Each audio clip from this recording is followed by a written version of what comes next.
Hey guys, Underground Geek here, and have I got a little tidbit to tell y'all? Some hot little news going on right now. So I woke up this morning to an interesting little story that had developed around me.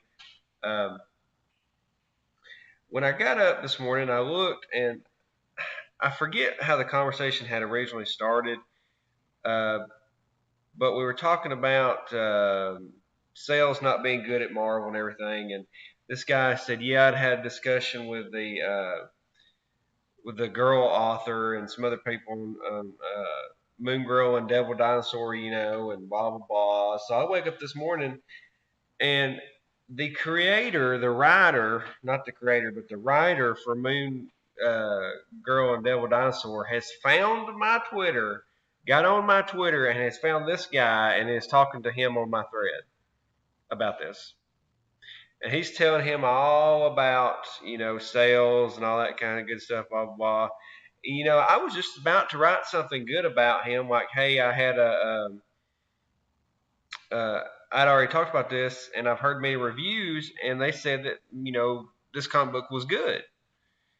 And so he goes on there on a rant talking about, hey, it's number one on the blah, blah, blah. It's number two on the blah, blah, blah on Amazon. And nobody gives a crap, dude. Nobody gives a crap. Well, anyway, I said, so what you're saying is somebody told you about what he was saying on Twitter and you looked him up and now you're hunting me?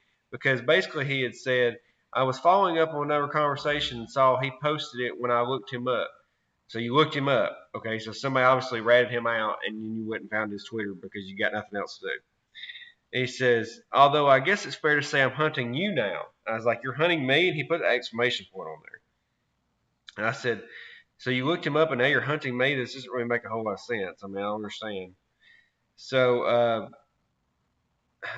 basically, we're talking about sales and everything. And Moon Girl and Devil Dinosaur has plummeted in sales. Okay. I think they're on 20th issue now. It's selling like 7,000.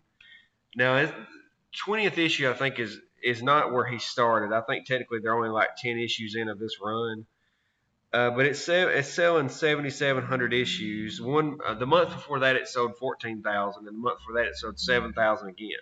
So it's consistently not doing very good. And we're just talking about how Silver Surfer had got canceled for selling more than that. So I mean, I don't really understand where all this is coming from. I mean, he's getting all upset and everything, and he's not really being mean, but he's being kind of snide about it. So as we're going through here looking, if I can get this to exit out here. He starts talking about how single sales monthly don't matter as much anymore, and that's when I started asking him. I said, "So what does that mean? What do you mean that doesn't matter?" And he said, "Well, they go after the mass market. Just so you know, Scholastic sold 100,000 copies of it, and that's when it got me wondering. I said, uh, they sold 100,000 single copies of an issue or 100,000 total. He said, well, it was a volume one through six issue. And that's when it got me thinking numbers wise. Okay, so that would mean if you split it up evenly, it sold 16,000 copies a piece if it was single sales. That's not very good. And so then he goes on to talk more about numbers and everything. And I said, well, I'll meet you halfway. Let's say first issue always sells more, let's say it sold 50,000 if you break it down that way. Then you still got the other five issues selling 10,000 a month if you were to sell it 100,000 copies of the Scholastic Book Fair, Volume 1. Still not very good. Okay. So as we're talking more about numbers, he said that the Scholastic Book Fair Edition Volume 1 trade paperback, they do their own printing that collects 1 through 6. He's telling me about that. He said, like I said, it's 1 through 6, but I think I see your point. While it's spread over multiple issues, production costs on trade paperbacks are also lower. He said, economics of scale fluctuate, but that's yet another factor to be considered. And I find this more commonly happening when I try to talk to people about things. If you try to talk to these type of people about things, they start bringing up subjects that they know that you have no idea what it is. They start going randomly in the right field, talking about something that they know you're not going to know about, to try to trick you into losing the conversation, so to speak, losing the debate. And so I would just give him very simple answers or very simple questions whenever I talk to him, because there's no reason to get crazy about stuff. I just want to know. And so as we kept going with the conversation, um, he said, well, I've said this before, I'll say it again. Inside the publishers know all the numbers, and there is a great equalizer, royalty checks. And he said, and I promise you, more than half the creative teams for Marvel and DC would trade royalty checks with Squirrel Girl. That's a dispositive truth. Okay, so does that mean that anything to do with Squirrel Girl gets paid really good?